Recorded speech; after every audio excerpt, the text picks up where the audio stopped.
नमस्कार। मैं ईरा वेब पत्रिका के पोर्टल पे ऋचा पाठक आप सबके सामने अपनी कुछ स्वरचित रचनाओं का पाठ करना जा रही हूँ। मेरी पहली कविता का नाम है अपना नाम।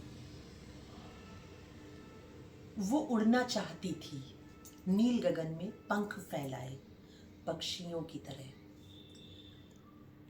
वो उड़ी तो पर पतंग सी, जिसकी डोर सदा किसी अन्य के हाथों में रही। क्या करती पतंग?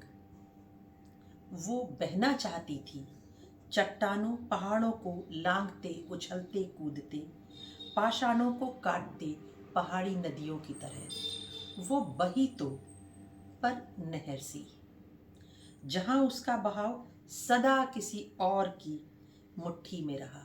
क्या करती नदी? वो महकाना चाहती थी बाग बगीचों घर आंगन को महकते फूलों की खुशबू की तरह। वो महकी तो पर इत्र सी, जहां उसकी सुगंध को एक ब्रांड नेम की जरूरत थी। क्या करता फूल? पर समय चक्र घूमा। अब नहीं जरूरत उसे किसी दूसरे के आसमान पे अपना नाम लिखने की, किसी डोर की पतंग बनने की, किसी नहर का रुका हुआ पानी बनने की, बनावटी इत्र की शीशी बन अतिगंध बिखेरने की। अब वो उड़ रही है बिना डोर की पतंग बनके। वो बह रही है सभी बाधाओं को लांघ कर नदी बनके। वो महका रही है चारों दिशाएं सुगंधित फूल बनके। उन्मुक्त निश्चल सी स्वयं की प्रतिभा से कमाए अपने नाम के संग।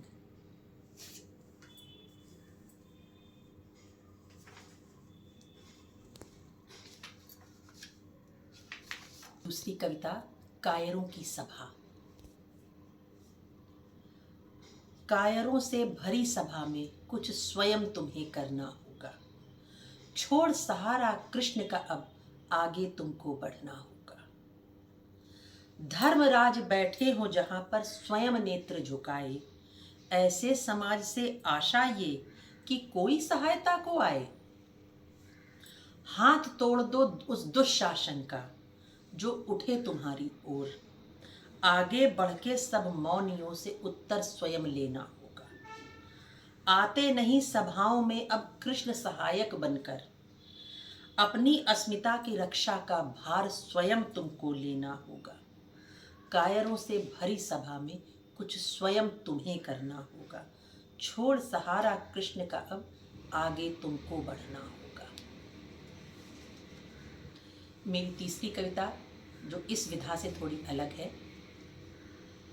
कुछ समय पहले की बात है, जो एक खबर पढ़ी अखबार में कि जो हम फ़ोन के मोबाइल और इनके टावर से जो फ्रीक्वेंसी आती है उसकी वजह से कई पक्षियों ने अपनी जान गंवा दी। वो संख्या थोड़ी बहुत नहीं थी, 4 से 5 हज़ार के मध्य थी। पढ़ के मन को बहुत दुख हुआ।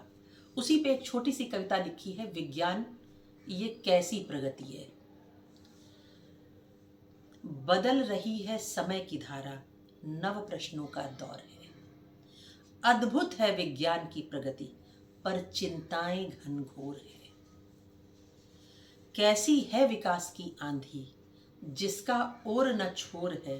नभ में विचरे पक्षी कैसे, कहीं न मिलता ठौर है। नवाचार लाए शिक्षा में, पर रूप न उसका गढ़ पाए।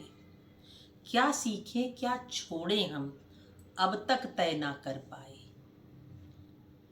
तकनीकी के इस युग में हम इतना आगे बढ़ आए, पर क्या प्रकृति को बांध सकेंगे, अब तक ना तय कर पाए। प्रतिदिन आते प्रश्न नए, मुश्किल दौर भी जारी है। प्रतिदिन आते प्रश्न नए, मुश्किल दौर भी जारी है। मगर उम्मीदें जिंदा है, अब नवयुवकों की बारी है। मानवता हो धर्म हमारा, प्रगति करें हम दिन प्रतिदिन।